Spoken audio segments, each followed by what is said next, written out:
Allez, assez de sensiblerie, les affaires reprennent, je les entends, mieux je les sens.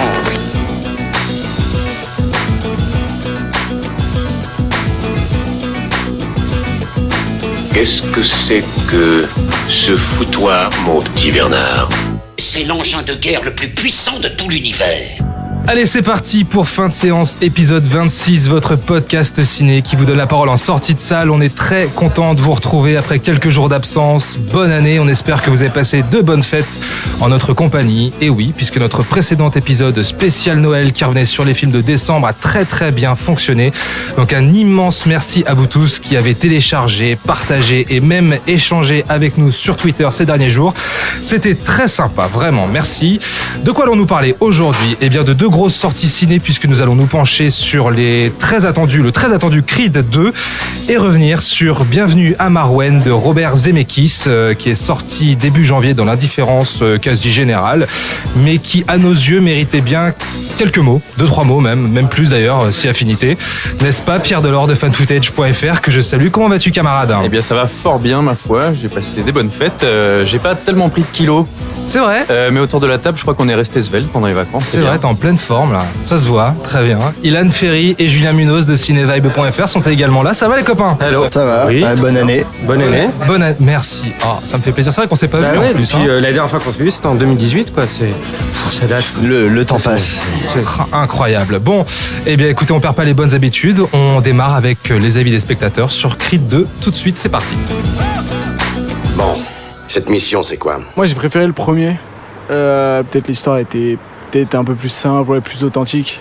Là c'était peut-être trop too much en fait. Effectivement c'était un peu too much quoi, surjoué, c'est trop grandiloquent, voilà. L'histoire est sympa, ça rappelle étrangement Rocky 4 en fait. Voilà, en dehors de ça, ce qui est dommage c'est qu'il y ait trop de feux d'artifice autour de ça. Les entraînements sont plus galvanisants, les scènes de combat... si on connaît un peu la boxe, c'est un peu à côté en fait. Ça aurait pu être mieux filmé, mieux mis en scène. C'était génial. Rocky, toujours là, Stallone. Heureusement, Stallone est là. S'il n'y avait pas Stallone, c'était pas la même chose pour moi. Les scènes de combat sont magnifiques. On a des plans de face, ce qu'il ne faisait pas avant. Donc, c'est magnifique. Et en plus, c'est l'émotion. C'est Rocky. On a toujours la larme à l'œil. Et il est là. Les musiques sont parfaites. Tout est coordonné. C'est parfait. Par rapport au premier, on attendait beaucoup. Du coup, très content d'avoir vu ce film. J'attendais depuis longtemps. Donc, franchement, j'ai pas été déçu. Et voilà, parfait. Beaucoup d'émotions. Il était super cool et il était lourd quoi. Ce qu'on a vu là, c'est exactement ce qu'on attendait de lui quoi. De la rage, de la détermination, du sang et tout, voilà. C'était bien. Franchement, c'est ce qu'on attendait. Bon, alors, des avis contrastés sur Creed 2, avec quand même du plus, j'ai envie de dire, puisque les derniers spectateurs qu'on a entendus sont plutôt vraiment très emballés par le film. Creed 2, qu'on attendait, plus ou moins, je sais pas, autour de la table, vous allez me dire. On va repitcher rapidement le film. Désormais champion du monde, Adonis, Creed et Rocky vont affronter les Drago, père et fils, dont on se souvient que le père, donc Ivan Drago, incarné par Dolph Lundgren, avait tué donc Apollo dans Rocky 4. Revanche et vengeance sont donc au menu de ce Creed 2, cette fois mise en scène par Steven Caple Jr., puisque Ryan Coogler était parti s'occuper de Black Panther, et Stallone a même abandonné la réalisation du film, mais il signe le scénario. Aux côtés... Il co-signe le scénario, exact, merci Julien, aux côtés de Cheo Hodari Coker, showrunner de la série Marvel Luke Cage sur Netflix. Voilà, qu'est-ce que vous avez pensé de ce film? Moi j'ai été très déçu, personnellement. On va revenir en détail évidemment, mais j'ai été assez déçu de ce Creed 2. Moi j'étais mitigé. Ilan. Moi j'ai été mitigé, tu parlais de l'attente qu'on pouvait avoir sur Creed 2, moi je l'attendais que sur une chose, c'est-à-dire sa promesse, à savoir l'affrontement des deux fils, Creed fils contre fils Drago, comme faisant écho, on va dire, aux événements de Rocky 4. Et le problème de Creed 2, c'est que c'est un film qui ne sait jamais vraiment si... Tu ne sais pas trop si c'est une suite de Rocky 4 ou une suite de Creed. Alors la bonne nouvelle, c'est que dans le côté suite de Rocky 4, moi j'ai trouvé ça mieux que Rocky 4, mais dans le genre suite de Creed, je trouvais que ça n'apportait absolument rien au film de Ryan Coogler, parce que si on le prend par ce côté-là, surprise. Donc voilà, je n'ai pas utilisé le mot trop savant, tu sais. C'est 2019. On a un petit verre dans le nez, c'est ça que tu veux dire déjà? C'est-à-dire qu'en tant que suite de Creed 2, ça apporte rien, ça se repose sur les acquis du premier film. Les relations entre les personnages sont pas plus fouillées que ça, si ce n'est la relation entre Creed et Rocky, qui je trouve gagne un peu plus en profondeur, que je trouve assez touchante. C'est vraiment le truc qui m'a accroché dans ce film. C'est ce petit semblant de petite pointe d'émotion, si tu veux, que je cherchais pendant les 2 heures de film, je pense. Ouais, 2h15, ouais. 2h15 quand même. Donc ça, c'était pas mal. Mais après, tout le reste, si tu veux, tout le parcours de Creed dans cette suite n'est pas spécialement intéressant. Même lui, face à l'adversité sur le ring et hors du ring, 2 choses qui sont pas vraiment développées. On a droit à l'entraînement, tatata. Toujours les mêmes motifs, et puis surtout, j'ai l'impression qu'il a pas appris de ce que Rocky lui a transmis dans Creed 1, en fait. Oui, non, mais voilà, mais c'est quand même dingue. Ouais, le personnage est comme le film, c'est-à-dire il se repose sur ses lauriers. Et il y a quelque chose en fait qui moi m'a beaucoup intéressé dans le film. Et là, je vais parler de la partie suite de Rocky 4. C'est que le film s'ouvre sur les Drago. Sur la famille Drago. Et je trouvais ce parti pris intéressant de suivre cette famille, d'ouvrir le film sur eux. Limite, moi, j'aurais voulu pas que le film s'appelle Creed 2, j'aurais voulu qu'il s'appelle... On est d'accord. Voilà, tout à fait. Et ça m'a intéressé. Malheureusement, c'est pas suffisamment développé. Tu sens que à travers Creed 2, il veut te faire aussi un film sur la paternité Drago qui s'oppose à la paternité Rocky Creed, mais ça aussi, c'est pas très bien développé. Donc ça reste une suite honnête, mais pas transcendant, au vu des promesses qui étaient faites. Moi, j'ai eu l'impression d'avoir un film MTV. Ah, carrément. Ouais, parce que même dans le rendu global, la finesse, le côté opératique que j'avais dans le premier. Opératique, il faut pas exagérer. Ah si, non, je pèse mes mots, c'est quelque chose que j'avais dit pour le premier, et je t'assure que les scènes de combat, elles avaient un côté vraiment opératique. Je suis désolé, le plan séquence qu'il y avait notamment... le combat du milieu central, il était dingue. Fort, je trouve, quand même. Oui, alors peut-être que les scènes de combat étaient pas mal, mais le reste du film, c'était pas non plus du grand génie. Aussi, la musique, l'entraînement, que le remix de la musique de Bill Conti, quand même, ça a apporté une dimension, alors opératique, je sais pas si je dirais opératique, mais quand même il y avait du souffle, tu te sentais investi par le film. C'était ça la vraie surprise, c'est au-delà de l'émotion que tu pouvais ressentir par rapport au personnage de Rocky dans le premier, une vive émotion en ce qui me concerne. Il y avait quand même tu te sentais concerné par le premier, tandis que celui-là tu te sens pas vraiment concerné parce que déjà je pense que le scénario il est vraiment en pilotage automatique. Il y a beaucoup trop en fait le film a beaucoup trop d'ambition qui ne sait pas tenir. Donc c'est que oui, le film en fait moi quand le film s'est fini, je me suis dit j'aurais aimé que le film s'appelle Drago. Et donc on s'intéresse à ces 2 personnages parce que ce qui était intéressant c'est que alors au départ on présente le fils Drago comme l'héritier de son père, donc un monstre, une machine à tuer, et en fait à un moment donné du film on commence à l'humaniser. Et donc par rapport avec la fuite de sa mère, Brigitte Nielsen, qui réapparaît dans le film, et ça fait un peu peur. Un tout petit peu gênant peut-être, non? Surtout que ce qui est marrant, c'est que alors je reconstitue, Brigitte Nielsen, c'était la femme de Sylvester Stallone dans les années 80, dans sa période où il faisait un peu des nanars réganiens. Donc on appelle ça la période Brigitte Nielsen.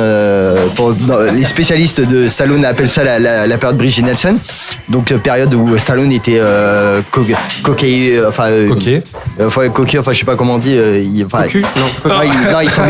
s'en mettait plein les narines, il avait le gros melon, et donc il faisait des films un peu what the fuck, un peu grandiloquent et n'importe quoi. Et donc en fait ils ont jamais un plan en commun en fait, les 2 personnages. C'est marrant, ils ont pratiquement aucune scène en commun, et quand ils pourraient avoir une scène ensemble, ils sont jamais filmés ensemble, donc je pense qu'ils sont même pas tournés ensemble. Tu crois même lors du fameux combat justement, on les voit jamais, il y a jamais un plan où ils sont tous les 2. Et donc donc c'est un film qui a des ambitions, il humanise le personnage de Drago, mais finalement il l'exploite jamais vraiment, parce que par exemple Ivan Drago, donc Dolph Lundgren, il y a juste une scène entre lui et Rocky Balboa, quoi. C'est triste, hein. Et c'est une scène assez moyenne, hein. Faut l'avouer, un dialogue, un échange pas très subtil et pas très passionnant, et tu dis l'échange c'est moi méchant russe, toi gentil américain. On fera le point accent russe après, Pierre. C'est pas mal, Pierre. C'est vrai qu'ils ont un peu voulu faire leur hit, tu sais, oui, mais entre 2 stars dans un truc, ça marche pas.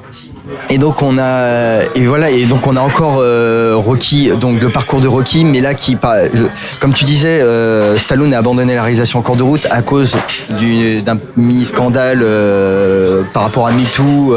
Ah ouais? Ah bah oui, il avait été accusé d'avoir violé un gamin de 14 ans.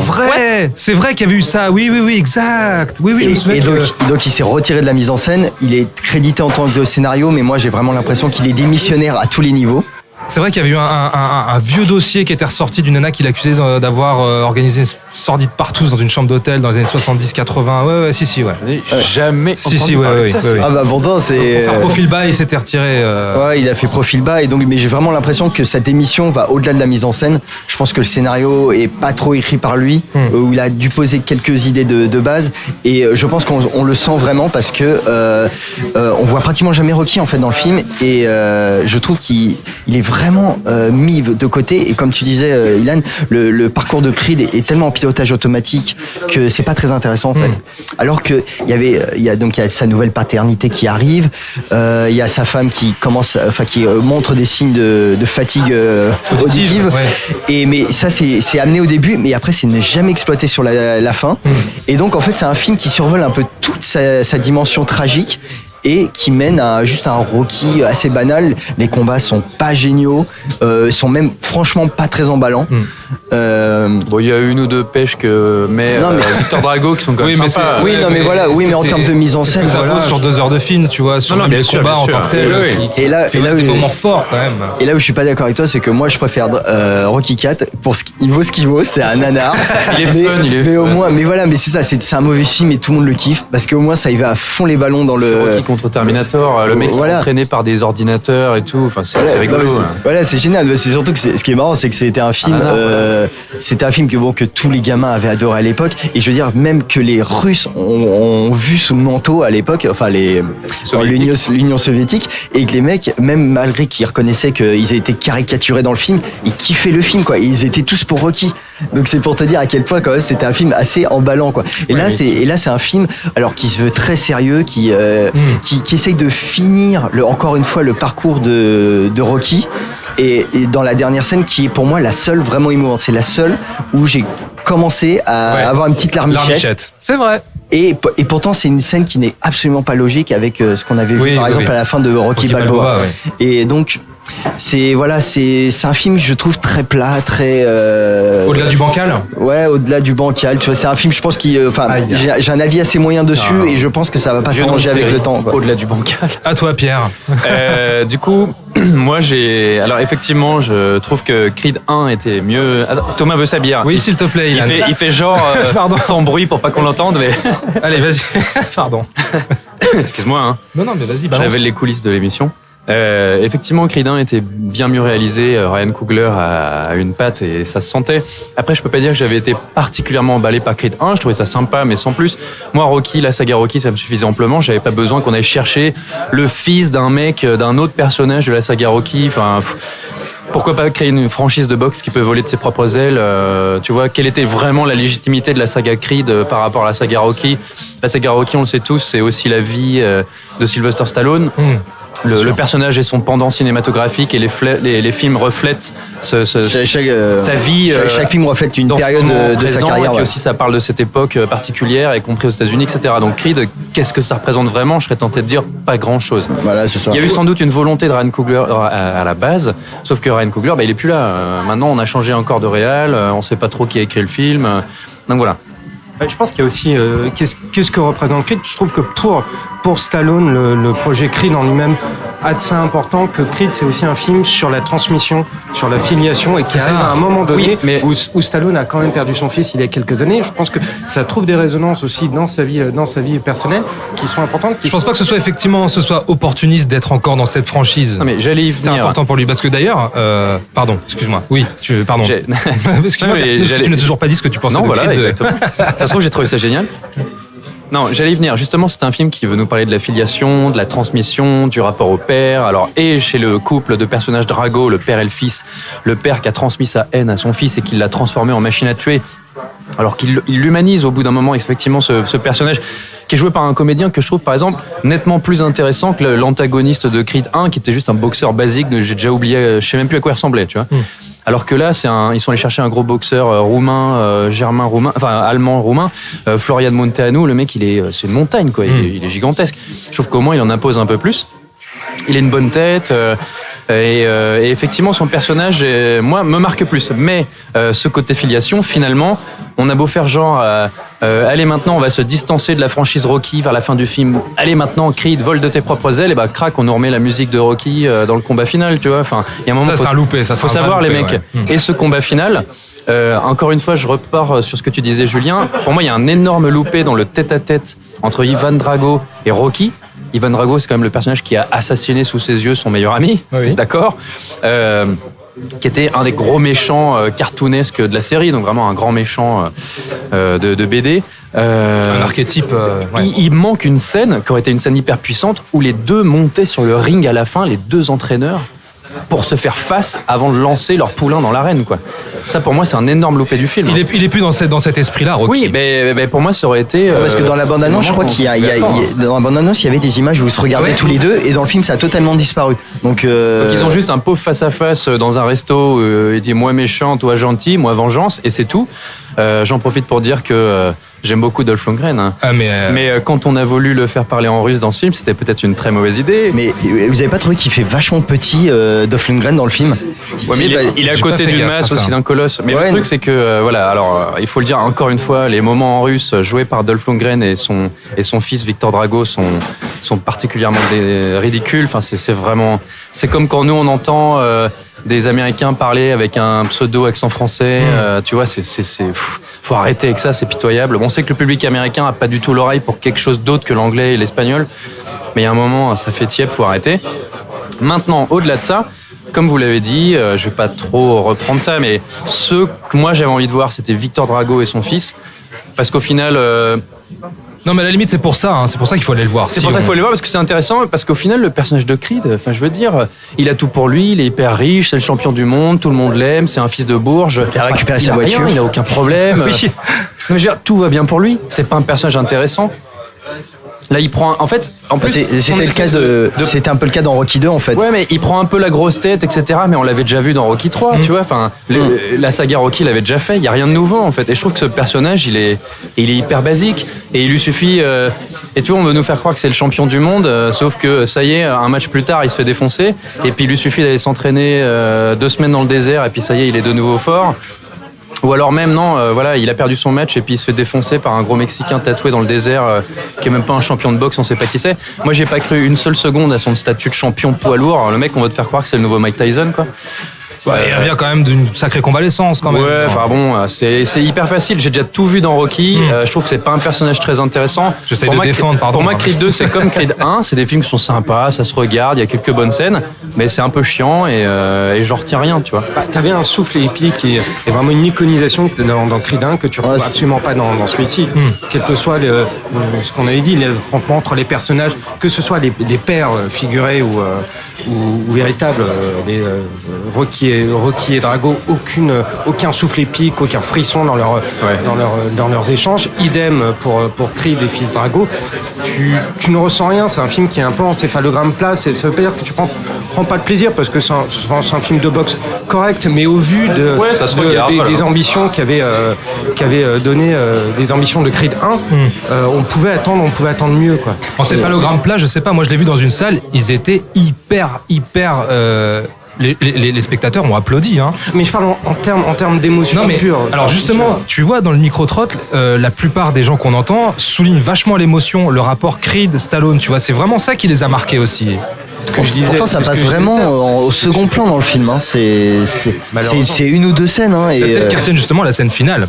Tu vois, cette fameuse scène finale. Non, mais voilà, mais parce qu'il y a seulement Rocky, en fait. Et on revoit, comme tu dis, Pierre, c'est comme Rocky c'est Stallone c'est Rocky.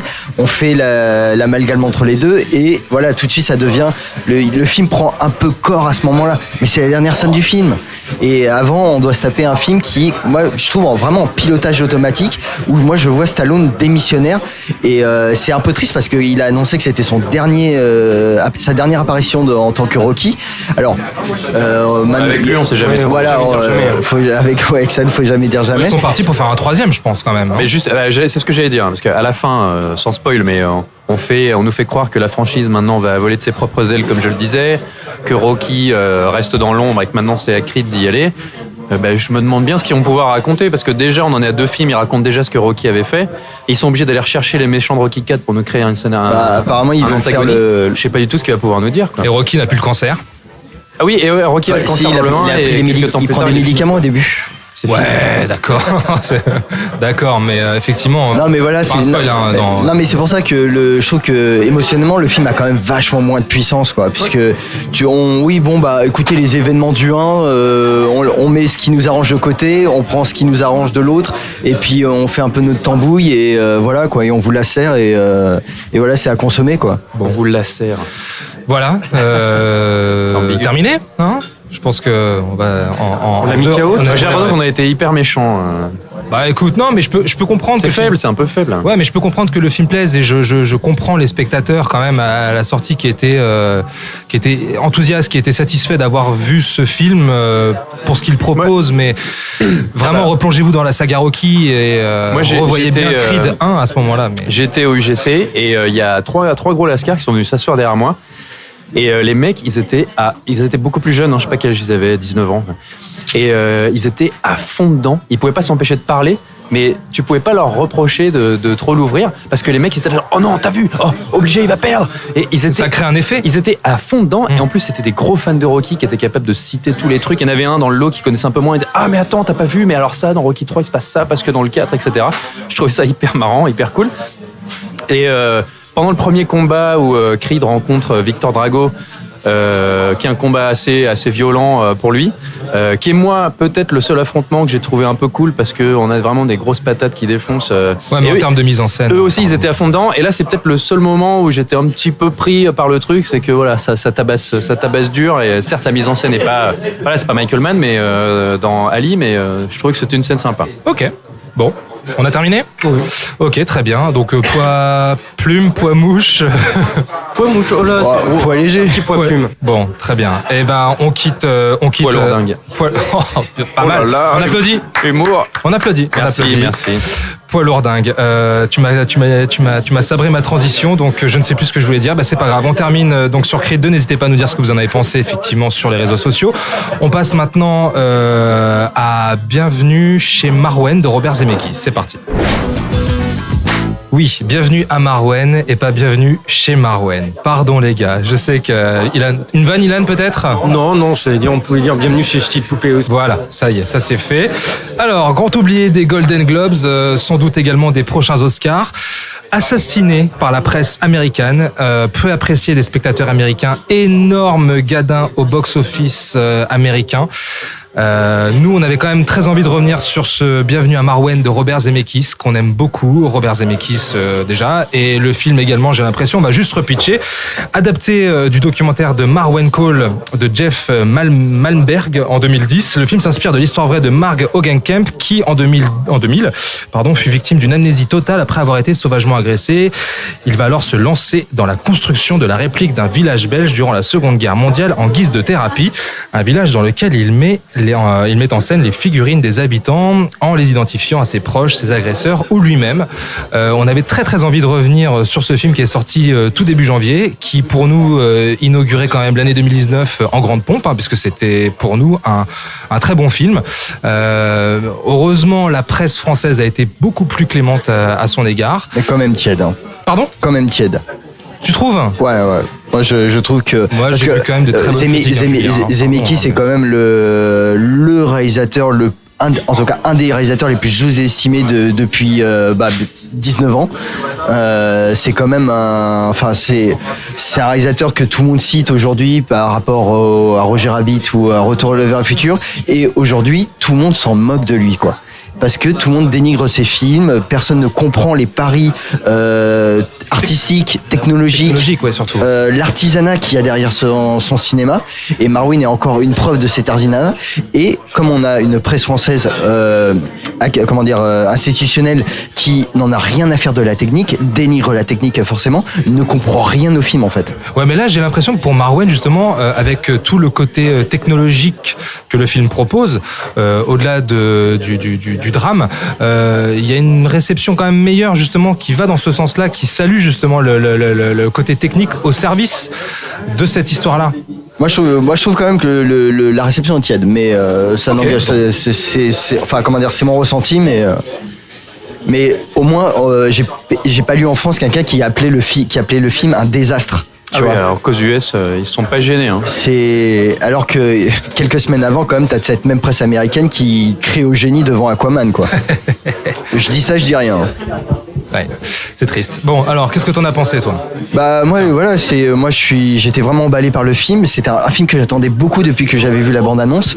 Ne serait-ce que voilà pour la proposition de cinéma qu'il offre, ça veut dire une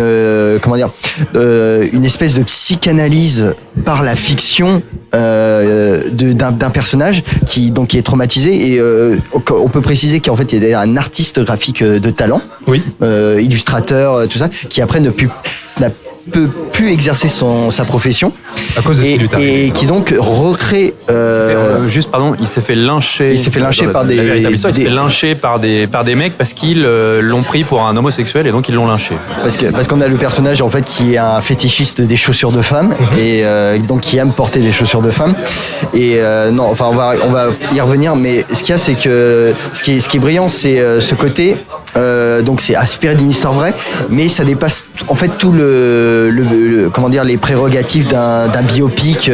Ça se permet beaucoup de liberté. Le film s'ouvre déjà sur une séquence d'animation où en fait c'est le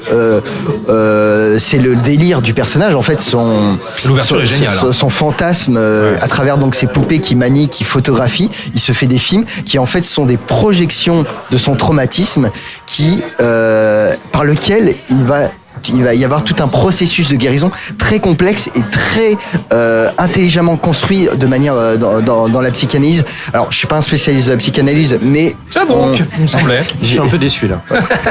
Excusez-moi. Mais il va y avoir tout un processus de guérison, des étapes, des symboles de psychanalyse qui sont disséminés ici et là, et vraiment de manière très intelligente. Et moi, ce que j'aime beaucoup, c'est surtout le rapport à la violence.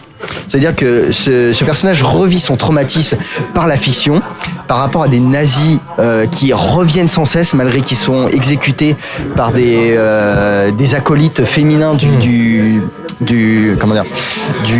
personnage central, de sa projection fantasmée. Et en fait, c'est par le biais de la violence, d'accepter la violence, d'embrasser cette violence, qui va lui permettre d'aller dans la voie de la guérison. Et c'est un discours quand même qui est pas si fréquent, surtout à notre époque très moralisatrice, où tout de suite, dès qu'on parle violence, c'est forcément gratuit, c'est forcément pas bien. Et là, il y a vraiment une projection, une acceptation de cette violence qui est très frontale dans le film, même s'il en joue avec des connexions. Je veux dire, on a des personnages qui se font empaler, des poupées qui se font empaler, ce genre de choses. Oui, et on s'en amuse. Mais derrière, il y a vraiment la violence même qu'a subi ce personnage et qui l'obsède et l'empêche d'avancer, mais par laquelle il va progresser. Donc ça veut dire que ce que tu veux dire par là, c'est que derrière le côté ludique du film, quand on gratte un peu, il y a une vraie tragédie, il y a une vraie profondeur, et c'est un film vraiment très fort parce que on ressent toutes les émotions du personnage, et le moindre petit élément qui est susceptible de le faire rechuter prend une dimension dramatique très très forte, quoi. Et je pense que c'est à mettre au crédit du génie de Robert Zemeckis par rapport à sa mise en scène, c'est pas juste de l'illustration qu'il fait. Il y a qu'à voir, par exemple, il y a 2 scènes de tribunal qui se passent dans le tribunal, où il y a la première où il doit être confronté à ses agresseurs. Et la première, en fait, on ne les voit jamais en premier plan, ils sont floutés parce que le personnage n'accepte pas de les voir. Et je veux pas spoiler, mais dans la deuxième partie, là, son regard va changer complètement, et donc la caméra de Robert Zemeckis va changer du tout au tout. Ça, c'est de la pure mise en scène. Et ça, c'est ce qu'on ne retrouve jamais, pratiquement jamais, dans les biopics académiques qu'on nous sert, tous les films inspirés d'une histoire vraie, où on se contente d'illustrer une histoire. Là, c'est une histoire on l'a fait vivre par la mise en scène, par des des idées de cinéma, par des trouvailles visuelles. Et je trouve ça vraiment, pour moi, c'est ce qui me galvanise, quoi. Super. Pour un mec qui est pas psy, tu t'en sors plutôt bien. Allonge-toi. Vas-y, à toi. Vas-y, dis-moi tout mon côté. Ilan, vas-y. Alors, écoute, moi aussi, je vais commencer par un petit côté psychanalytique. C'est-à-dire que moi, quand j'étais petit, je jouais avec mes figurines, je faisais des films avec les figurines. Donc, facteur identification, tout de suite, on peut cocher la case. J'étais tout de suite pris dans le... Avec des nazis aussi? De temps en temps, il y avait des nazis, ouais, ça dépendait des jours. J'évitais, tu sais, les jours du Seigneur ou le Shabbat, je mettais pas de nazis. Et... ça, c'est fait, voilà. Mais okay. Bref. Non, mais effectivement, pour citer Julien, avec qui j'ai vu le film, effectivement. Vous êtes comme ça, vous faites des séances à deux, sans rien dire. Ils se citent mutuellement. Ils nous snobent, Pierre, t'as vu ça un peu? Il y a quelque chose qui va pas. Et on l'a vu avant les premières actions de la critique américaine. Excusez-nous. Oh là là. Pardon. Donc pour citer Julien, qui avait tout à fait raison quand il disait que c'était un film somme. Effectivement, dans Bienvenue à Marwan, il y a ce côté film somme qui envoie toute la filmographie de Zemeckis. On a des tas de clins d'œil à ces différents films, et je trouve que c'est un palier supplémentaire dans dans la manière en fait qu'a Zemeckis de toujours explorer l'art de raconter une histoire. Parce que les films de Zemeckis, c'est quoi? Ce sont des films sur la narration. Et il y a un gros volet là-dessus. Pour moi, c'est un film sur l'art de raconter une histoire, sur le pouvoir cathartique de la fiction. Et j'ai pas lu tellement j'ai évité de lire les critiques françaises sur le film. J'en ai lu qu'une parce que les critiques américaines étaient tellement mauvaises, tellement à côté de la plaque.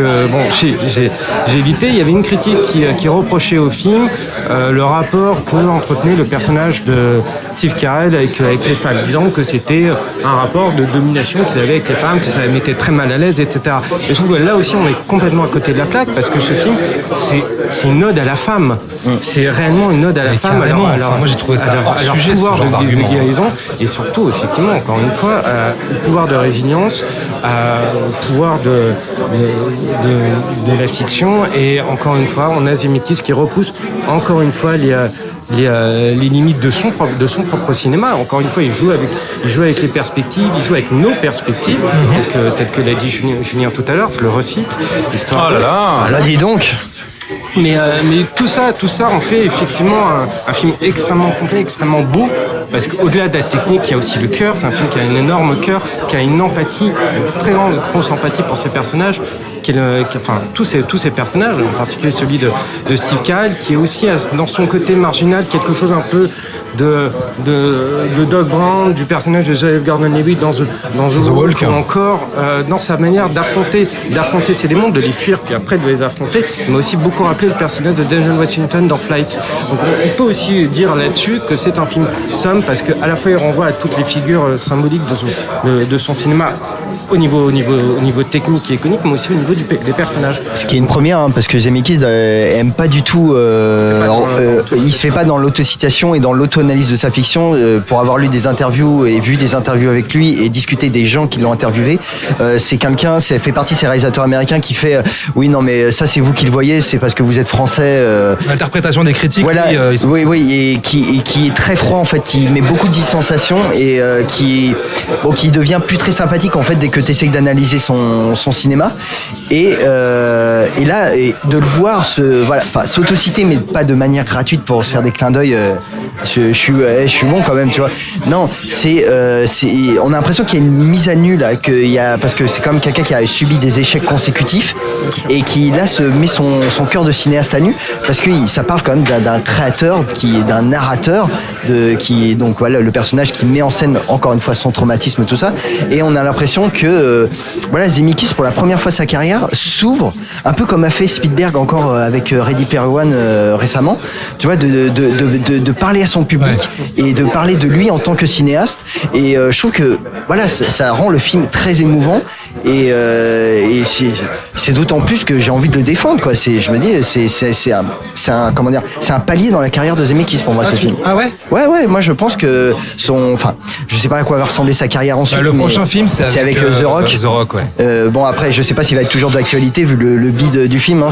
Je veux dire, le film va perdre $50 millions en tout. C'est quand même assez énorme. C'est terrible. C'est un des plus gros échecs de l'année passée. Il a fait 2,4 millions de dollars pour son premier week-end, pour un budget de 49. Bon.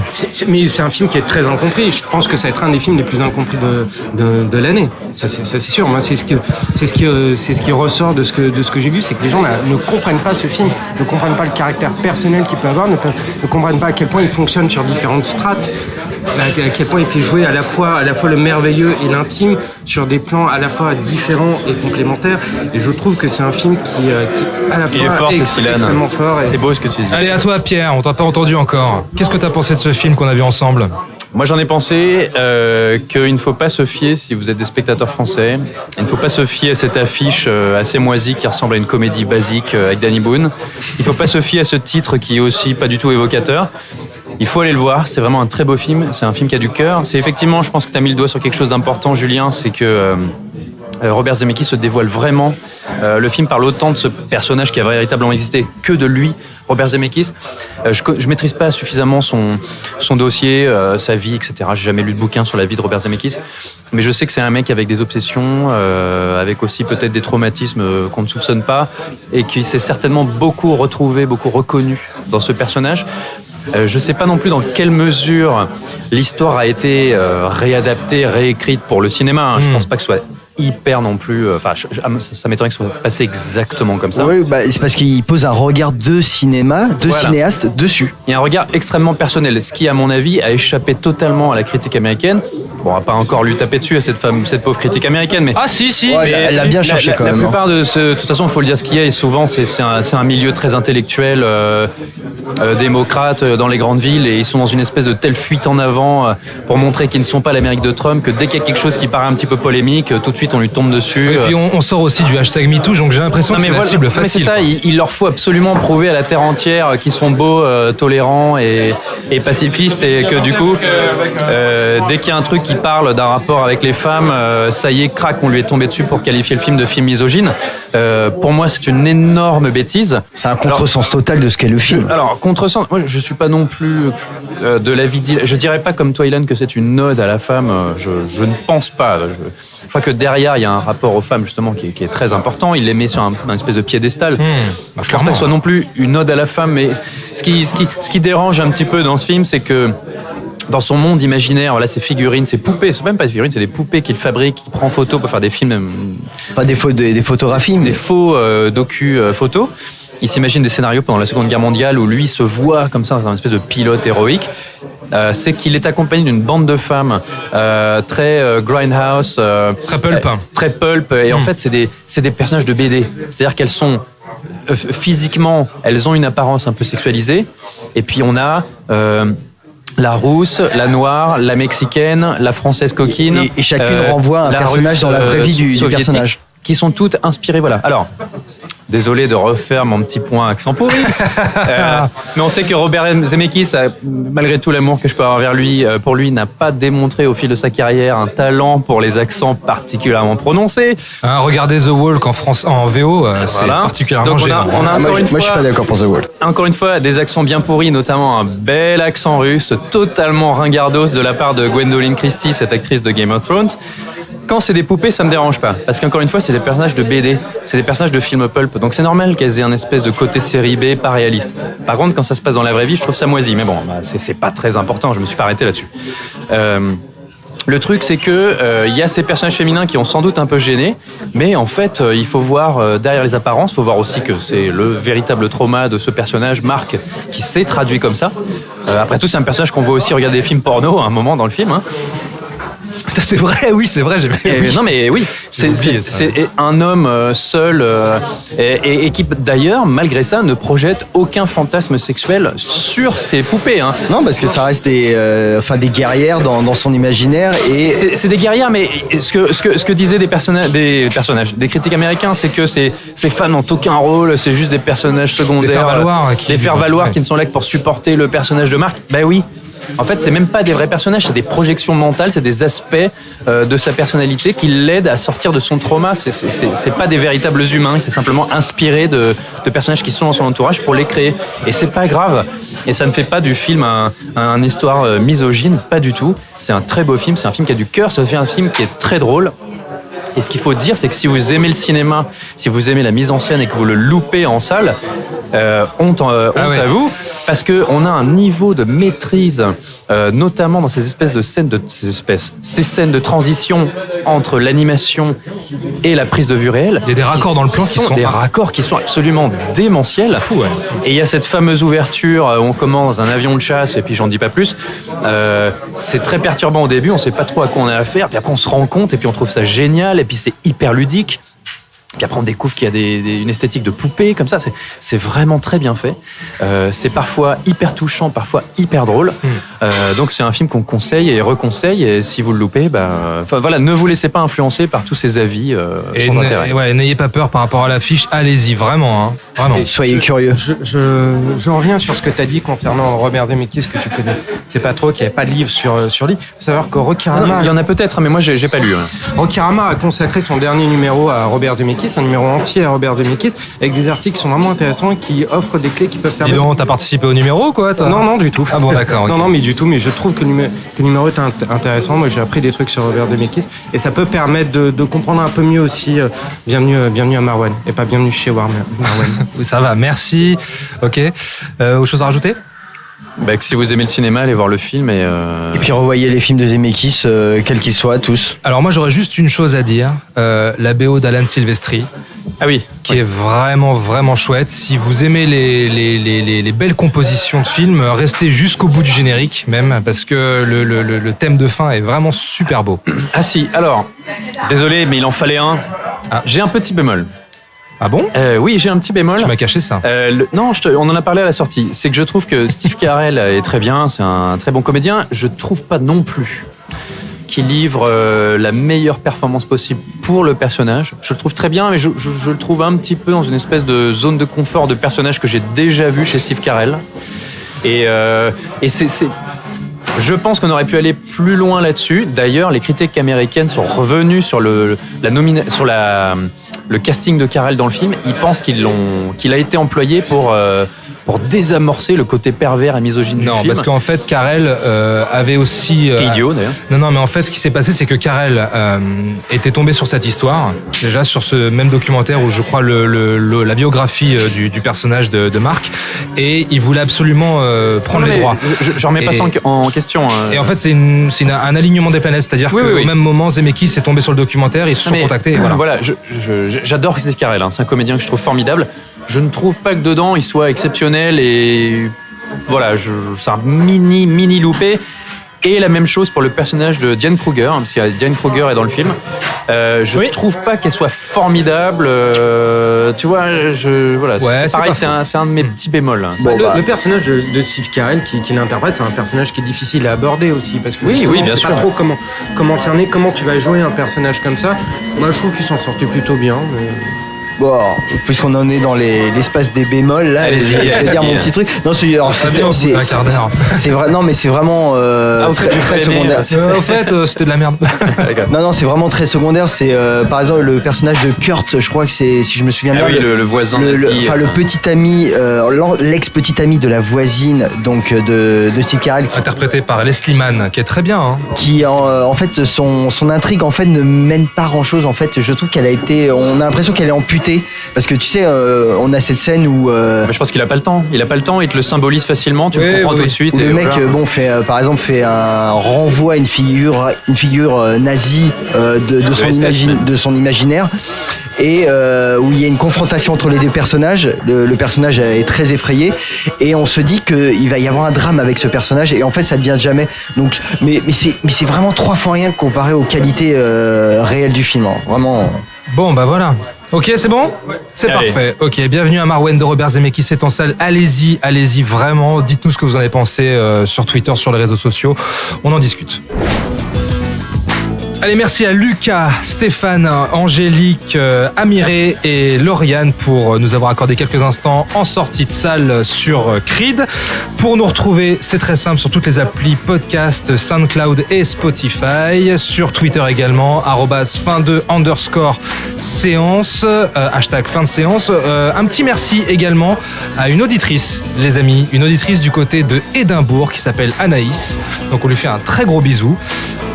On nous écoute en Écosse, si c'est Ouais. pas beau ça. C'est Ouais, super cool. C'est trop la classe. C'est trop la classe, c'est Le super pays de sympa. Highlander. Voilà. Il y a quelque chose que je voulais vous demander, les copains, avant qu'on commence l'émission, puisqu'on était en 2019, et je vous ai pas demandé quel était votre top, flop, pire film de 2019, votre top 3, très rapidement. Julien, Top 3. top 3. Non, alors, moi j'ai pas eu l'occasion d'en parler l'année dernière. Ready Player One de Spielberg, bon, c'était une claque quoi. D'accord, donc top 1. Ouais, enfin là je saurais pas te faire. Bon, enfin, on a parlé de plein de films qu'on aimait, donc je pense qu'ils Le ils pire sont dedans. Le pire, je crois que j'en ai parlé aussi. Pour moi c'était Suspiria. Franchement, Suspiria. D'accord. c'est bon. Ilan Ça il va va faire plaisir à Ilan. il va faire la gueule encore, mais Voilà, ça va se régler dehors, t'inquiète. Ilan, à toi, ton top. Mon top, ce serait Un Free top, Bill- un pire. Oui, alors le meilleur, ce serait Free Billboard. c'est un Free bouquin. Billboards, ouais, très bien. On vous renvoie vers notre podcast, évidemment. Voilà, et le pire, ce serait Ghostland. D'accord. D'accord. Toi, t'as un petit dossier avec un certain Pascal Logier, je Ouais, crois. je pense que ça va aussi se régler à la sortie d'un Hurling. À toi, Pierre, dis-nous tout. Bah alors moi, le pire film que j'ai vu cette année, j'hésite. Mais je pense que je vais aller vers A Wrinkle in Time. Un raccourci dans le temps. raccourci dans le temps. Je trouvais ça vraiment moisi. Sinon, il y avait Cloverfield 3, qui était quand même tout pourri. Je sais pas si vous l'avez vu sur Netflix. Si, oui.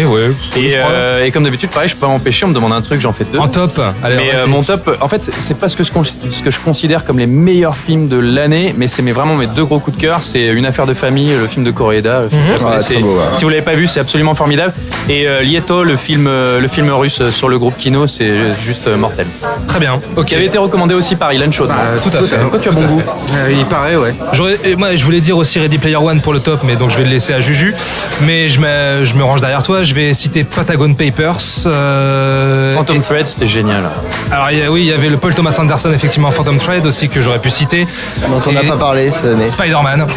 Ouais, énorme. Spider-Man, Il y avait New des très beaux Generation. films d'animation cette année. Un Mirai qui était hyper beau, Indestructible 2.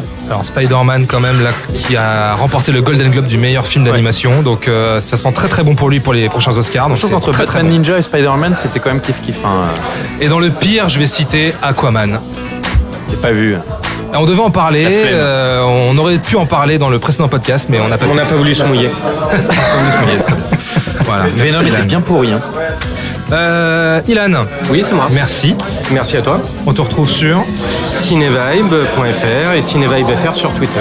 @cinevibe.fr. Julien idem sur Bon, peut-être plus cinevibe.fr. pour très longtemps, je sais pas. Comme je parlais de Suspiria encore, mais. Ah, il y a des choses à régler là en coulisses.